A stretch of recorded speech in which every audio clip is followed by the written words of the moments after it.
लो जी, मेरी तरफ तो तमाम वीडियो देखने वाले अस्सलाम वालेकुम। अज राणे फरियाद ने जिहड़ा ना जी अपनी कणक वड्ढण वास्ते रैपर ला रहे हैं तो हुण तुहानूं दिखाने आ कणक इन्हां दी वड्ढी जा रही है। राणा फरियाद भी इत्थे खड़ा ते चौधरी दिलशाद जिहदा रैपर है वह भी खड़ा कोल, वह भी तुहानूं दिखाने आ ते इन्हां कोलों पुछदे आ भी किन्ने टाइम च किला वड्ढदा रैपर ते इहदी की बढ़वाई है की इहदा। हाँ जी दिलशाद साहब, दसो भी किन्ने टाइम च एक किला जिहड़ा वड्ढ दिंदा रैपर? 20 मिनट च पूरा किला। लो जी 20 मिनट च एक किला जिहड़ा ना रैपर वड्ढ छड्डदा, कणक सीधी खड़ी होवे है ते इहदी की बढ़वाई है? 1 मन किले दी ते बन्नणी इन्हां ने आप तो तुहाडे कोल है कोई वड्ढिया भी? लेबर वड्ढे 3.5 मन च बन के कट्ठी कर देनी। लो जी अगर बन के कट्ठी करनी है, कट्ठी करके बन्ननी है और वड्ढनी है फिर 3.5 मन। अगर सिर्फ वड्ढनी है तो फिर 1 मन। बड़ा सस्ता काम है, यानी कि 1 मन वाला 5 मन चल रही है। उंज 5 जेडे बाढे जेडे है ना जी वो 5-5 मन लै रहे ने ते इहदे नाल काम भी बड़ी जल्दी मुकदा।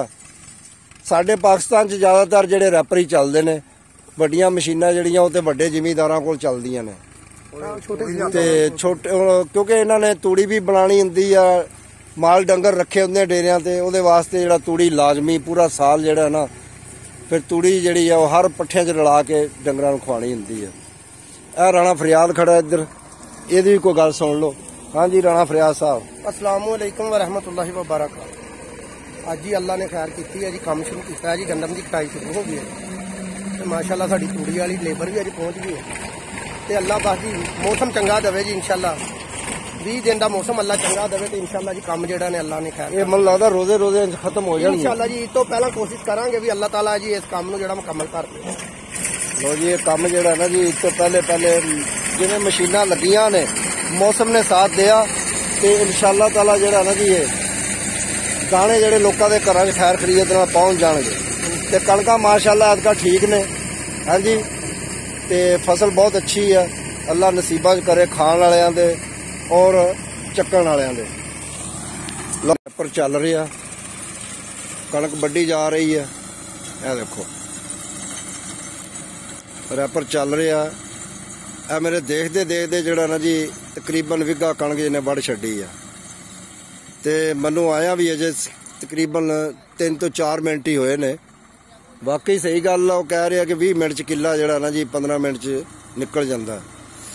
ये तो बड़ी तेज़ी नाल वड्ढदा जे देखो तो बड़े तरीके नाल रखदा कणक नूं वड्ढ के फिर जड़ा ना जी कट्ठी करन वाले आणगे। ये देखो रैपर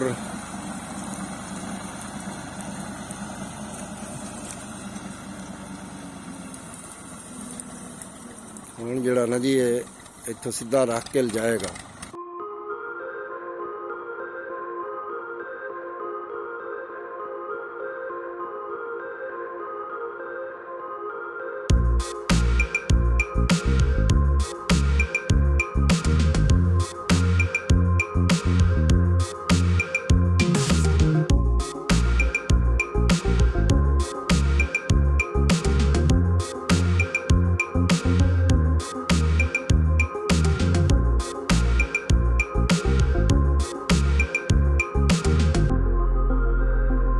ये तो सिर्फ 8-10 फेरे ही आंदा किले दे ते किला वड्ढिया जांदा। हाँ जी जदीद तरीके आ गए ने।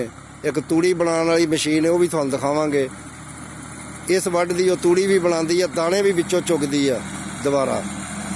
वो जिहड़ी है ना जी वो भी मशीन दा तुहानूं दिखावांगे सारा। इहदियां दातरियां ने,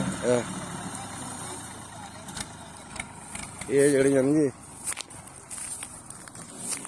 तुहानूं दिखाने हैं। ये तो जड़ा बड़ी तेजी नाल बढ़ रहा रैपर जड़ा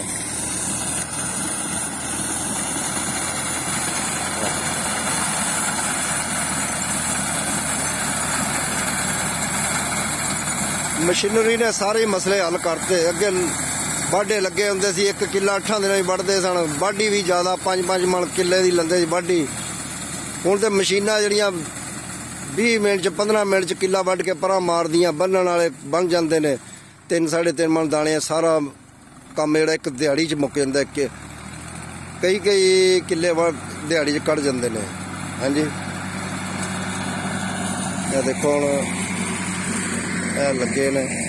ਉੱਤੇ ਬੱਦਲ ਵੀ ਬੜਾ ਚੜਿਆ, ਅੱਲਾਹ ਤਾਲਾ ਆਪਣਾ ਕਰਮ ਕਰੇ। ਇਹ ਦੇਖੋ ਬੱਦਲ ਵੀ ਹੋਇਆ, बड़ा बदल चढ़िया। अल्लाह करम करे, मौसम अल्लाह सही रखे। हाँ जी, क्योंकि ये मौसम नाल ही सारा काम है। बहारां जड़ियां ना जी, सही मौसम रहा तो सारा कुछ फिर ही कणक अनाज लोगों के घर जाना। काला शाह बदल है साइड ते सारा, है नुक्कड़ भारी है। अल्लाह करम करेगा, अल्लाह करम करने वाला। लो जी, किला पूरा तकरीबन नेड़े लग चला। हाँ जी, मेरे देखते देखते जड़ा ना जी किले के बाद 4 फेरे और रह गए ने, लै गया किले का राह। लो जी, हुण असीं इत्थे अपना जड़ा ना जी अपनी वीडियो जी है ना इन्हूं बंद करते हैं। लाइक करो, इन्हूं सबसक्राइब करो और शेयर करो। यही जी वीडियो मैं हुण तुहानूं बना के दिंदा रहांगा ते इन वीडियो लाजमी देखे करो। तुहाडे इलम च इजाफा होवे, जिन्हां नूं नहीं पता। ते अग्गों तुहानूं एक मशीन दिखावांगे जिहड़ी तूड़ी बनांदी है, ओहदे दिखावांगे। फिर तुहानूं कणक गाहण वाली दिखावांगे, यानी कि काम चलदा रहेगा। फिर तूड़ी दे कुप बनाने जिहड़े लेबर आ चुकी वो भी तुहानूं दिखावांगे। काफ़ी सारी चीज़ां जिहड़ियां तुहानूं इंशाअल्लाह तुहाडी मालूमात चाहणगीआं ते ये सारा कुछ तुहानूं दिखावांगे।